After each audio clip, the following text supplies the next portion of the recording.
Hey guys, and welcome to my first ever video game review. I'm going to be reviewing a game Watch Dogs from Ubisoft, and this is a game about the vigilante, or closer to anti-hero, Aiden Pierce, who has the ability to hack into pretty much anything. It's an open world game, so let's jump right in. The first thing I normally hear when people talk about this game is, oh, it's a GTA clone, or it's GTA of hacking. Well, I'm going to go out and say it's not.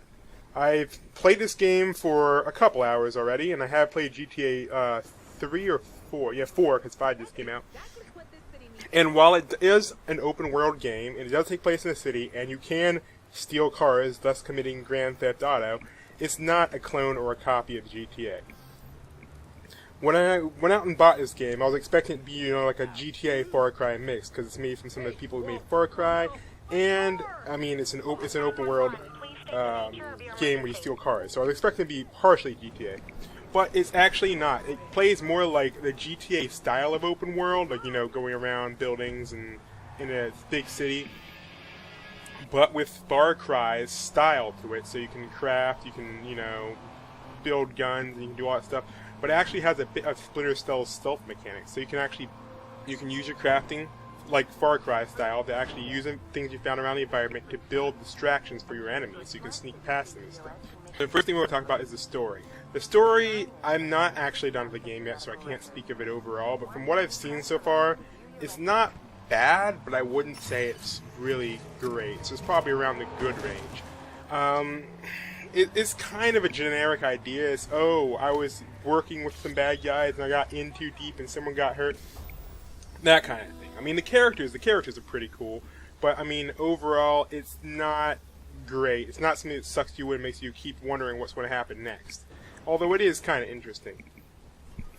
The game plays like this. You pretty much have a big city to explore, and the map is actually quite large, but it's not as big as some open world RPGs like maybe Skyrim, Oblivion, stuff like that. The thing that definitely sets it apart from games like Grand Theft Auto is the way they let you approach situations. In games like Grand Theft Auto and stuff, there's usually only a few different ways you can do things, but in this game they actually give you way more avenues to get a situation accomplished.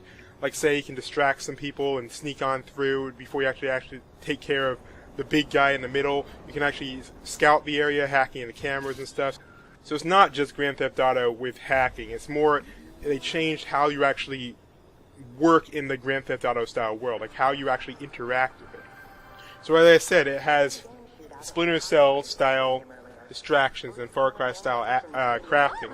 You can actually craft different things. You can craft distractions, you can craft grenades, you can craft medicine to help you use your focus, slow down time ability a little bit longer, similar to the medicine you can craft in Far Cry 3.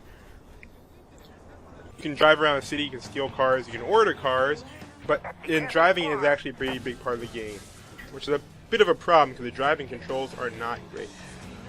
Even using a game controller, even though I'm playing on PC, I still had a little problem with driving. The controls were a little bit loose, which made doing quick turns a little bit difficult. Like, I could drift into the turn good, and my car would keep turning afterwards. So, I mean, if you want to cheat, you can easily just turn on slow motion when you're about to make the turn, and that makes it a little bit easier. As far as combat goes, you get a decent amount of guns in the game with a good selection of types. You get silenced pistols, which only one of them so far. You get loud pistols, shotguns, assault rifles, and even multiple different sniper rifle options. It's not your typical shooting game.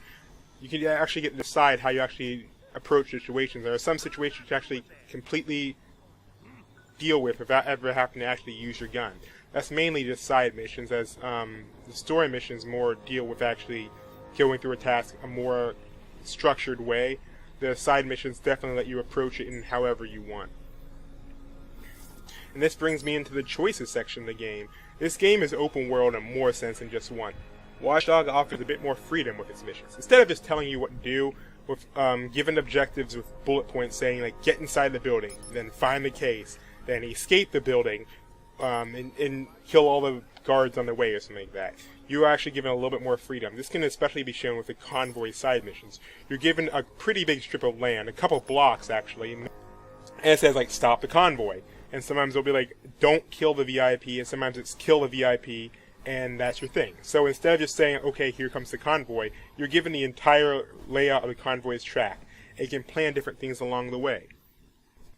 So you can actually, with the giant section of the city you're given to stop the convoy, you can try out various approaches such as making a barricade.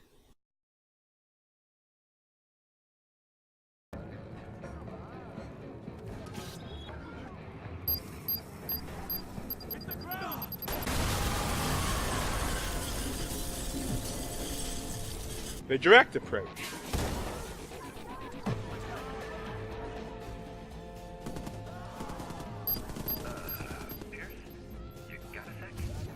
Waiting and ambushing the target.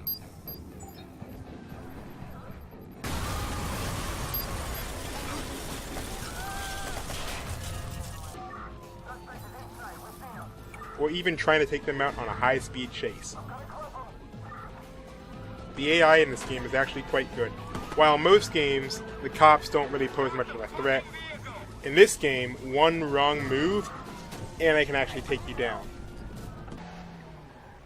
It's kind of funny that the criminals in this game actually seem to be way more organized than the cops. They plan much better, have better reinforcements, and backup seems to come out of nowhere. Now moving on to controls. Like I said, I'm using a game controller. Yes, I am. While the PC keyboard and mouse controls aren't really terrible or bad, navigating menus, especially the phone menu, using the mouse as an analog stick while moving up, down, left, right instead of just being able to point and click, can be a little bit frustrating. But the button mapping is pretty good. So instead of games like Splinter Cell Blacklist when it first came out, you had the use key and the melee key on the same button. That would get quite annoying. If you try to melee someone, you actually just open the door for them politely. They don't take that the right way, and they just kill you anyway. In this game, melee, jump melee and jump, and scan and hack and pick up items are all on different buttons. So it makes it quite a bit easier when you're trying to do one thing in a congested area. And now on to hacking. The in-game hacking is shown in the demo to open doors, eavesdrop on calls, turn off traffic lights. Is a simple hold X to hack trick. It's nothing really special that you have to do, but it does help when you're being pursued to just be able to push and hold one button for a few seconds to get the cops off your tail. The tower hacking that unlocks points of interest on your map is comprised of one of those rotate and connect the pipes minigames that we've seen in the past. Reading people's texts and listening in on the calls is pretty cool. As it is, the city is already very lively, not feeling like a bunch of robot NPCs just walking down the streets in predefined paths. They actually feel like real people. You get a bit of their backstory by profiling them with your phone, and you can even hack them to steal their bank info or even find out what crimes they are planning. Those are crimes you hear about start a side quest. You can go on to the area they spoke of and see what the quest entails. You may have a convoy mission, as I showed before, or a drop-off package, stop the assault, or something similar. They even have random quests that just pop out of nowhere. They're not actually quests, it's just what I would consider random crimes.